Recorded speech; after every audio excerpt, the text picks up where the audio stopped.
அஸ்ஸலாமு அலைக்கும். எல்லாம் நல்லா இருக்கீங்களா? இன்றைக்கி நம்ம சேனலில் இப்போ நம்ம பார்த்துட்ருக்குது கருவாட்டு குழம்பு. கருவாட்டு குழம்பு வெறும் ஈஸியாக சிம்பிளாக ரொம்ப டேஸ்ட்டாக செஞ்சோம். வாங்க இப்போ எப்படி செய்யலாம் பார்த்துலாம். நமக்கு இது வந்து கொடுவா கருவாடுன்னு சொல்லுவாங்க. நல்ல துண்டு கருவாடு. இந்த கருவாடு கிடைச்சாலும் சரி, வேறு எந்த கருவாடு உங்கள்கிட்ட இருந்தாலும் சரி, இந்த மாதிரி மொச்சக்கட்டை இதெல்லாம் போட்டு செய்யும்போது, மாங்காய், மொச்சக்கட்டை, முருங்கைக்காய் இதெல்லாம் வச்சு செய்யும்போது சூப்பராக இருக்கும், நல்லாயிருக்கும், டேஸ்ட்டாக இருக்கும். வாங்க என்னென்ன பொருட்கள் என்னென்ன போடுறோங்கிறத பார்த்துடலாம். இப்போ வீடியோக்குள்ளே போயிடலாம். மொச்சக்கட்டை நான் 100 கிராம் எடுத்துக்கிட்டேன். நல்லா கழுவி அலசி காய வச்சு எடுத்து வச்சுருக்கேன்.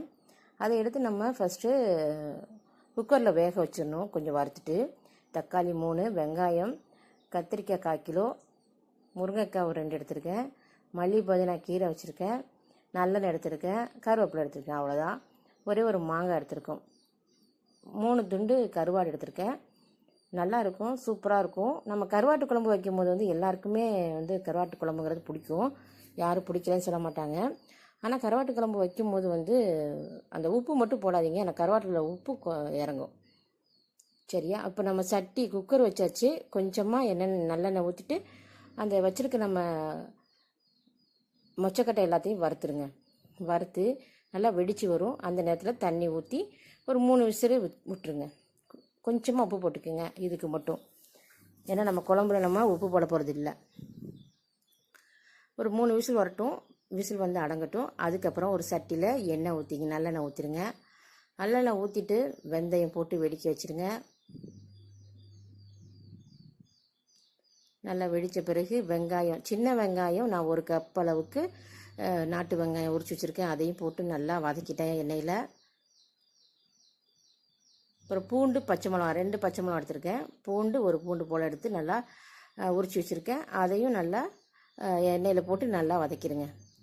நம்ம கருவாடு எடுத்து வச்சிடணும் இல்லையா, அதை நல்லா ஃபஸ்ட்டே நம்ம தண்ணியில் போட்டு ஊற வச்சிடணும். அதில் உள்ள உப்பு எல்லாம் போகும். தண்ணியில் ஊறும்போது அதில் உள்ள அசடெல்லாம் நம்ம கழுவி க்ளீன் பண்ணால் ஈஸியாக இருக்கும். கருவேப்பிலை போட்டு நல்லா வதக்கி விட்டுருங்க. அப்புறம் நம்ம எடுத்து வச்சுருக்க கத்திரிக்காய் அந்த எண்ணெயிலே போட்டு கத்திரிக்காய் வதங்கணும். நல்லா வந்து நல்லெண்ணெயில் அந்த கத்திரிக்காய் வதங்கும் போது ஸ்மெல்லு வேறு மாதிரி இருக்கும், டேஸ்ட்டு அது வேறு சூப்பராக இருக்கும். அந்த கத்திரிக்காய் வதங்கி வரணும் நல்லெண்ணெயில்.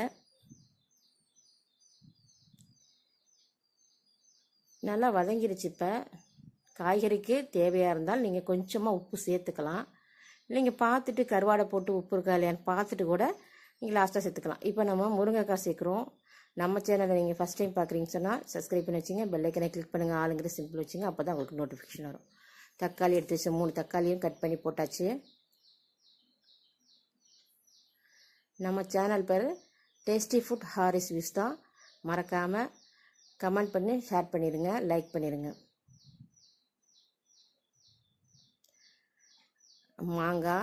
மாங்காய் ஒரு மாங்காய். இது வந்து ஃபஸ்ட்டே இந்த மாங்காய் நான் ஏன் போடுறேன் அப்படின்னு சொன்னாக்கா, இந்த மாங்காய் கரைஞ்சே போகாது, களி மாங்கான்னு சொல்லுவாங்க, சூப்பராக இருக்கும்.